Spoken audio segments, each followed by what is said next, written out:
अस्सलामुअलैकुम वरहमतुल्लाहि वबरकातुहू। Respected aspirants, अल्लाह ताला आप लोगों को कामयाब करे। And I have a wish कि आप मुझे एज ए कोलीग मिलें और इंशाल्लाह ऐसा होगा। मैं एक प्रॉमिस आप लोगों के साथ पूरा करने जा रहा हूँ कि मैंने कहा था मैं आर्बिट्रेशन एक्ट करवाऊँगा, तो उसको मैं स्टार्ट करने जा रहा हूँ और मैं करवाऊँगा। डिपेंड अपॉन कि आप मुझे कितना इस पे रिस्पॉन्स देते हैं, अप्रिशिएट करते हैं। तो स्टार्ट करते हैं। मैं इसके साथ आपको इसके एमसीक्यूज़ भी करवाऊँगा। तो अब सबसे पहला जो क्वेश्चन है वो है इसका जो ऑब्जेक्ट एंड पर्पस जो है आर्बिट्रेशन एक्ट का वो क्या है, ठीक है। ऑब्वियसली ये आपको इसका मटेरियल आपको बेर एक्ट में से तो नहीं मिलेगा, तो मैंने केस लॉ स्टडी की है, तो उसकी बुनियाद पे मैंने एक क्वेश्चन तैयार किया है। मे भी पेपर में आ भी सकता है, तो आपसे शेयर कर देता हूँ। और चूँकि आपके एग्ज़ाम्स एक्सपेक्टेड हैं, तो मैंने आपके लिए शॉर्टकट करने के लिए क्या किया है कि मैंने खुद ही जज होते हुए मैंने स्टूडेंट बन के, तो मैंने वो ना सिर्फ मैंने उसका मटेरियल ढूंढा है बल्कि मैंने उसको अटेम्प्ट भी किया है, ताकि आप उसकी वो देख सकें कि मैंने किस तरह से अटेम्प्ट किया है। और बाकी नेक्स्ट टाइम मुझे आप में से कोई ऐसा बंदा चाहिए होगा जिसकी ना प्रेजेंटेशन बहुत अच्छी हो, हैंड राइटिंग बहुत अच्छी हो, तो मैं मटेरियल उसको दे दिया करूं, तो वो अटेम्प्ट करके तो वो शेयर कर दिया करे। यानी मैं उसको सॉफ्ट फॉर्म में दे दिया करूं और वो उसको इस तरह से हार्ड फॉर्म में अटेम्प्ट करके आप लोगों से जो है वो शेयर कर दिया जाए, ठीक है। अच्छा जी, हाँ, मैंने ख़ुद ही एक क्वेश्चन लिखा है कि पेपर में क्वेश्चन आ सकता है। क्वेश्चन क्या है, साथ में मैं ज़रा चाय पीऊँगा जी। Expected question in coming exam, what is the object and purpose and scope of the Arbitration Act 1940, how different provisions of the Arbitration Act 1984 operate to achieve that object and purpose, ठीक है। तो let's start। अच्छा, एक चीज़ मैं आप लोगों को बता दूं, देखिए याद रखिएगा, कभी भी बेर एक्ट पढ़े ना, तो सबसे पहले आपने ना उसका ऑब्जेक्ट एंड पर्पस जो है ना उसके ऊपर ग्रिप करनी है। ये मैं बताने लगा हूँ आपको कि ये क्यों ज़रूरी है। मैं आर्बिट्रेशन एक्ट की बात नहीं कर रहा, मैं आपसे किसी भी बेर एक्ट की बात कर रहा हूँ। आपने उसके ऊपर जो है वो क्या कहते हैं, रिसर्च करनी है, पढ़ना है कि भाई इसका बेसिक पर्पस क्या है। ये जो एक्ट है, ये प्रोसीजरल या सब्सटेंटिव लॉ जो है। अब याद रखिएगा कि एक एक्ट का जो बेसिक ऑब्जेक्टिव होता है ना, वो उसकी हर प्रोविजन से जुड़ा होता है। आगे आप कोई भी प्रोविजन, अगर आप कोई भी उसकी प्रोविजन पढ़ेंगे या उसकी बुनियाद पे कोई प्रोपोजिशनल क्वेश्चन अटेम्प्ट करेंगे या कोई ऑर्डर राइटिंग या कोई जज साहब कोई ऑर्डर लिखेंगे, तो बेसिकली उस ऑर्डर का ऑब्जेक्टिव होगा कि उस बेसिक ऑब्जेक्टिव को क्या किया जाए, अचीव किया जाए, ठीक है। अब आज हम आर्बिट्रेशन एक्ट का ऑब्जेक्ट एंड पर्पस पढ़ेंगे। फिर आगे आपने जब आगे सेक्शन पढ़ने हैं, आपने ज़हन में रखना है कि वो सेक्शन का अल्टीमेट ऑब्जेक्टिव जो है वो यही है जो कि हम आज जो है वो पढ़ेंगे। और ये ऑब्जेक्ट एंड पर्पस ऐसी चीज़ है कि अगर पेपर में आपके पास मटेरियल कम हो तो इसको आप ज़बरदस्ती भी इसमें घुसेड़ सकते हैं। इस पे आप एक आधा केस लॉ भी याद कर सकते हैं और हर क्वेश्चन में उसको क्या कर सकते हैं, फिट कर सकते हैं। एनी हाउ हम जो है वो आगे चलते हैं। तो मैं आपका टाइम नहीं लूँगा, मैं रीडिंग करूँगा, तो सारा कॉन्सेप्ट जो है ना आपका क्लियर होता चला जाएगा, ठीक है। अच्छा, मैं आपको एक बात बताऊँ, आप ना मेरे मोस्टली लेक्चर्स सुनते हैं, तो आपको अगर लगे ना सर कोई चीज़ रिपीट कर रहे हैं, कोई व्हाट्सएप की ऑडियो सुने या आप यूट्यूब पे लेक्चर देखें, तो उससे बोरियत होती है। जब आपको लगे कि सर ये मुझे तो आता है, ये तो आप किसी बेसिक जो बिगनर है उसको बताएं। तो मैं तो बिगनर्स समझ के सबको साथ लेके चलना होता है। तो ऐसा हो तो आपने देखा होगा कि वीडियो को फास्ट करने का भी ऑप्शन होता है कि वो 1.5 टाइम उसको या डबल टाइम उसको तेज़ी से चलाए। तो आप इस तरह से उसको फास्ट ट्रैक के ऊपर सुन लिया करें, जहाँ पे आपको लगे कि अब रेलिवेंट बात आ रही है वहाँ पे आप उसको नॉर्मल कर लिया करें। Any how an answer. The Arbitration Act serves as a pivotal legal framework for the resolution of the dispute through arbitration. लें जी, आर्बिट्रेशन एक्ट का जो बेसिक पर्पस है वो क्या है, एक ऐसा लीगल फ्रेमवर्क देना है जिसके ज़रिए डिस्प्यूट का थ्रू रेजोल्यूशन जो है, थ्रू आर्बिट्रेशन जो है, जिससे पार्टीज़ का तनाज़े जो है उसका क्या निकले, उसका हल निकले। This act is designed to provide an alternative to the traditional court system, facilitating a more expedient and less formal method for dispute resolution। देखें, अगर कोर्ट में अगर एक मैटर चलेगा तो वो तो फिर हज़ारों केसेस हैं। जज साहब ने 3-3 महीने की डेट डालनी है तो वो तो चल काम है, ठीक है। लेकर अगर पार्टीज़ एग्री कर जाएं आर्बिट्रेशन के ऊपर, ठीक है, तो फिर जाहिर बात है उनका केस खुद ब खुद फास्ट ट्रैक के ऊपर लग जाएगा। फिर आर्बिट्रेशन में बड़े ऑप्शन होते हैं, वहाँ पंचायती तौर पे भी बात हो सकती है। जब कोर्ट के सामने केस चल रहा होता है फिर पंचायती तौर पे नहीं, फिर तो जो with in the 4 corner of law रह के जो है वो चलना पड़ता है, ठीक है। तो वो कहते हैं ना, जिसने पंचायत में झूठ बोला वो हारा और जिसने कोर्ट में सच बोला वो हारा। एनी हाउ, अच्छा जी, this act is design to provide an alternative to the traditional court system, facilitating a more expedient and less formal method. यानी मोर एक्सपीडियंट हो और लेस फॉर्मल मेथड हो ऑफ डिस्प्यूट रेजोल्यूशन, ठीक है। यानी जल्दी से उसका फैसला हो और उसमें टेक्निकलिटीज़ में जो है वो ना जाया जाए, ठीक है ना। देखें, आर्बिट्रेशन में क्या होता है, आर्बिट्रेशन में ये होता है कि 2 पार्टीज़ मिलकर एक एग्रीमेंट लिखती हैं, जिसको आर्बिट्रेशन एग्रीमेंट कहते हैं, जिसमें वो लिखते हैं कि जी हमारा फ़ैसला अगर फ़लाँ बंदा कर दे तो हमें जो है उस पर कोई एतराज़ नहीं है। अब ये आर्बिट्रेशन एग्रीमेंट हो गया, उनकी कंसेंट आ गई, फिर उसके बाद वो बंदा जो है वो दोनों को सुनेगा और फैसला कर देगा। कोई टेक्निकलिटी वाली बात नहीं है, कोई लंबी डेटों वाली बात ही नहीं है, ठीक है। अच्छा जी, उसके बाद the object of the act, the primary object of the arbitration act is to provide a mechanism for the resolution of the dispute। ऊपर मैंने इंट्रोडक्शन पढ़ा था इसका। The primary object of the arbitration act is to provide a mechanism for the resolution of the disputes between the parties through arbitration, thereby reducing the burden on the courts and promoting a quick resolution of the conflict।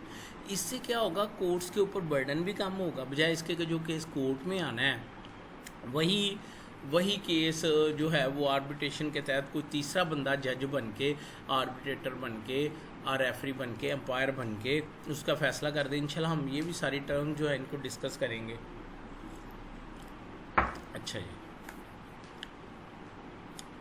This act aim to uphold the sanctity of arbitration agreement and ensure that disputes are settled by arbitrators chosen by the parties themselves, but thus fostering confidence in the arbitration process। तो इसका objective क्या है कि लोगों का एतमाद बढ़े for decision of the case through arbitration, ठीक है। अच्छा जी, अब इसका पर्पज़ क्या है, मल्टीपल पर्पजेज इसके क्या हैं। सबसे पहले हैं to expedite dispute resolution। This act seeks to provide a speedy resolution of dispute, avoiding the lengthy proceeding associated with civil litigation। Encouraging settlement, it promotes the settlement of disputes amicably through arbitration। It promotes the settlement of dispute amicably through arbitration। यानी ये encourage करती है इस चीज़ को कि आप बैठ के बात करो, ठीक है। provides certainty. By enforcing arbitration agreement, the act ensures that parties adhere to their commitment to resolve dispute through arbitration.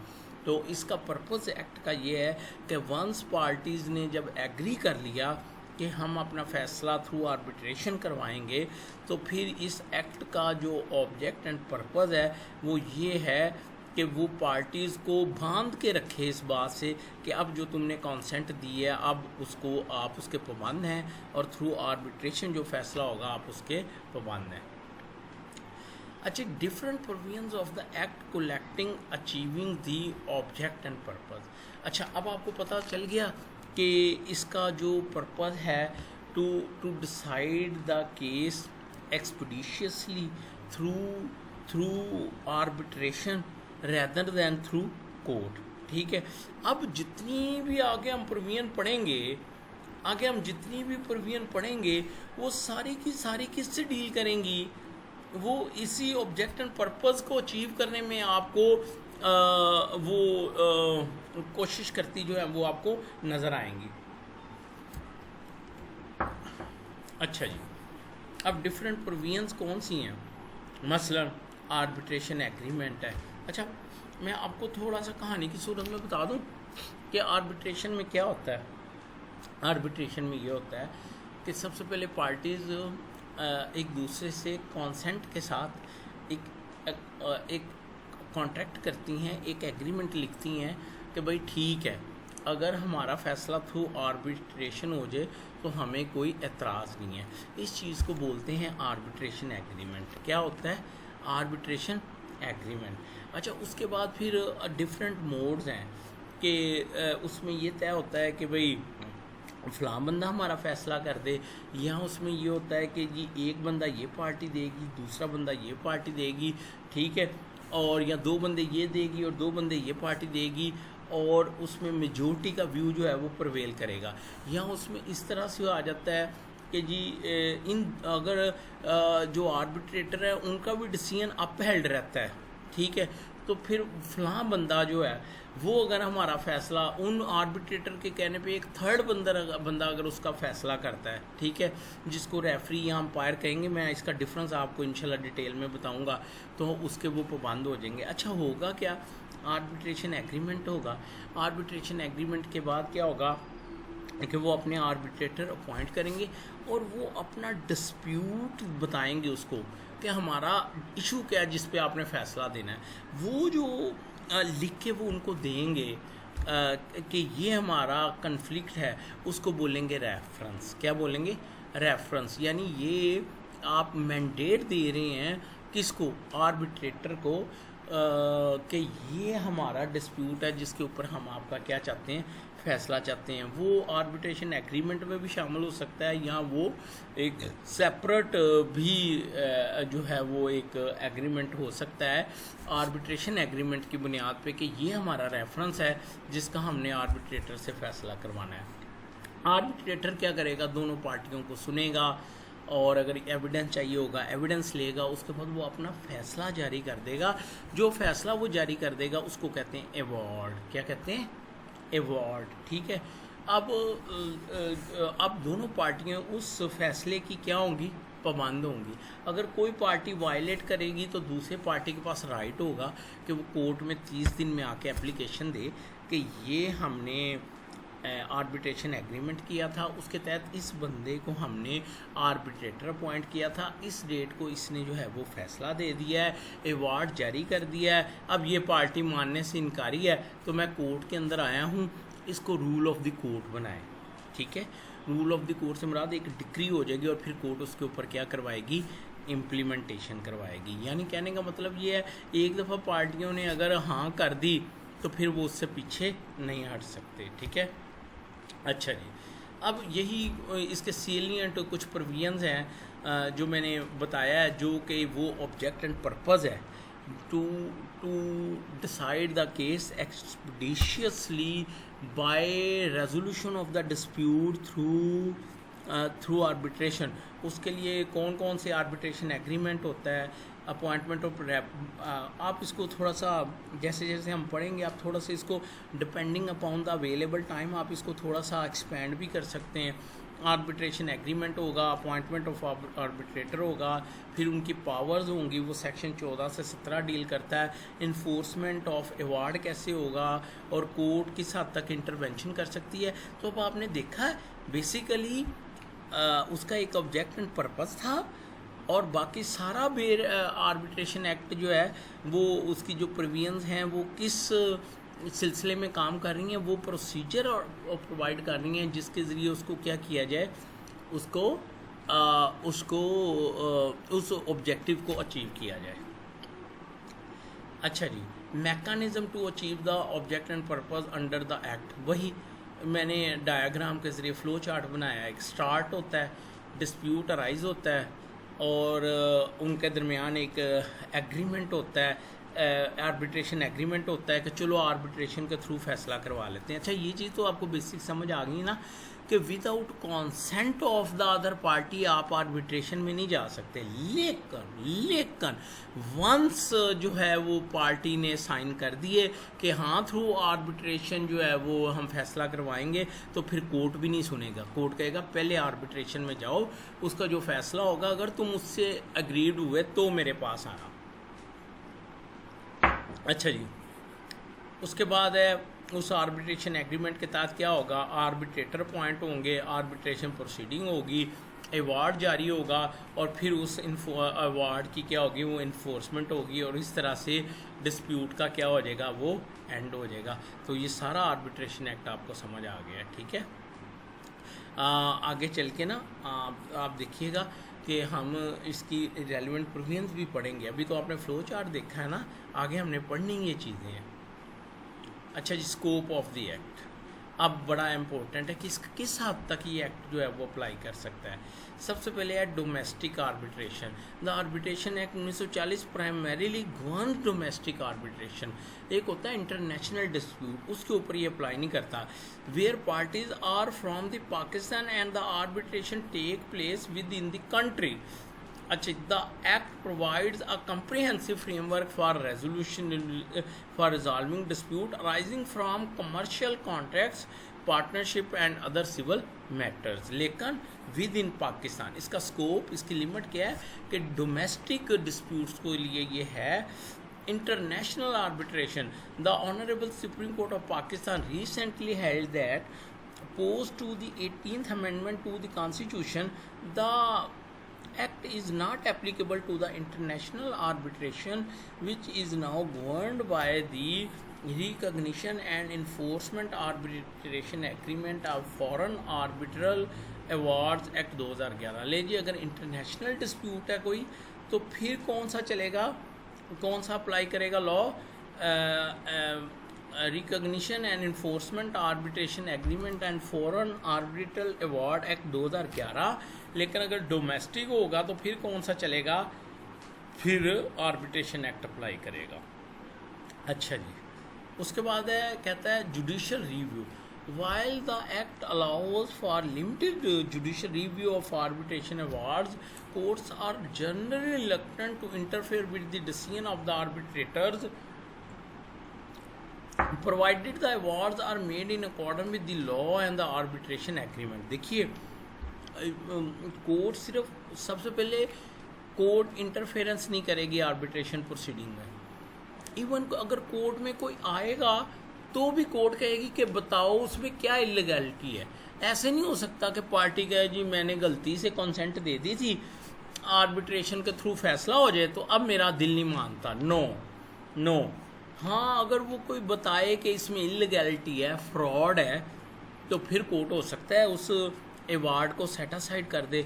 लेकिन अदरवाइज़ जो आर्बिट्रेशन एक्ट है उसके स्कोप के मुताबिक जो जुडिशियल इंटरफेरेंस होगी, कोर्ट की इंटरफेरेंस जो होगी अवार्ड के अंदर, वो बड़ी लिमिटेड होगी और वो उसी सूरत में होगी जब कोई इलीगैलिटी नज़र आएगी उस डिसीजन के अंदर।